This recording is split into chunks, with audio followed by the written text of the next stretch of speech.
Yeah, 8-hour rosters and the cluster modelling that the service is proposing is nothing new. I mean, we've had that in this region in the past. It was removed by management after it failed. It was quite clear that when they ran these rosters previously, that cost money.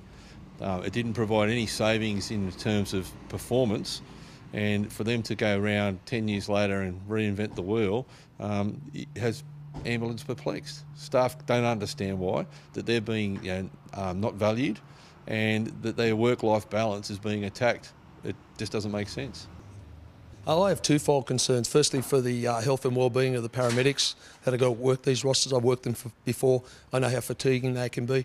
And I've also got a great concern for the community that under these new rosters that our service provision won't be as good as what we can provide on the current rosters.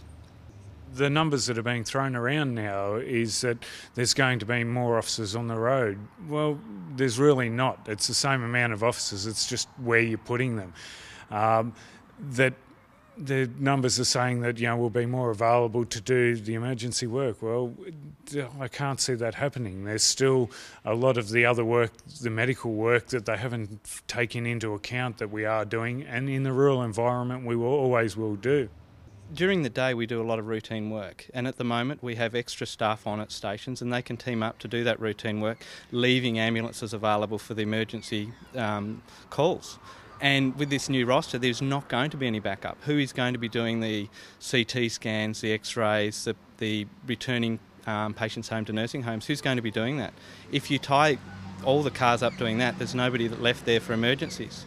So what's going to happen is they're going to use resources from neighbouring towns. It might be 40 minutes, 50 minutes. If you've got a child choking, what's going to happen? We all know what's going to happen, and it's not right. We in the rural area don't have night shifts. We actually provide a service, a 24-hour service via on-call. That means that we perform a rostered shift during the day, and at the completion of our rostered shift we actually take an ambulance home and then work from home for the remainder of the night until our shift commences the next day. That actually has a large impact on the staff in a rural area. You can work numerous hours. You can work anywhere from 15, 16 up to 20 hours straight without a break, and that's just not on. Look, if I work the roster that they asked me to do, which would be upwards of 160 hours in a block, you're asking for someone to turn out and have to look at deliver drugs that can actually have a life-threatening effect if we give the wrong dose. I mean, we have to basically work under extreme conditions. We work in the pouring rain, we work at night, we work with no light, we work in all sorts of things occurring around us, and we're asked to provide a service that's 100% of the time we have to be switched on. Basically, they're going to get a fatigued paramedic who turns up doing their best, trying to basically keep going and keep working because the demand insists that we keep working, but there's only so long you can stay awake without becoming prone to errors, just simply due to fatigue. And that's my concern for the community, that they're basically not going to get the best out of their paramedics. We are going to be fatigued. We will have been awake for excessive periods of time, and that has an effect on us, and we can't think straight.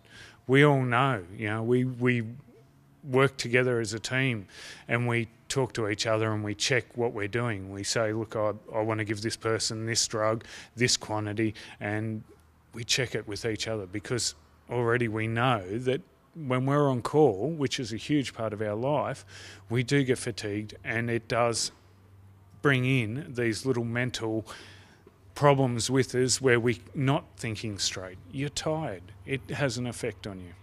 On call, you can be responding to this case by yourself. You can be fatigued, not have your wits about you appropriately, and all of a sudden you arrive at a scene. It's very distressing. The family's distressed. There's a lot of pressure on you to actually perform your job. You then need to be able to calculate drug dosages for patients, and if you're in a fatigued state, you need to make sure that you know what you're doing. Otherwise, there can be detrimental outcomes, and that puts a lot of pressure on us. But as I said, it's not fair for the community to have frontline emergency medical staff that are in that situation and coming out and providing a service like that.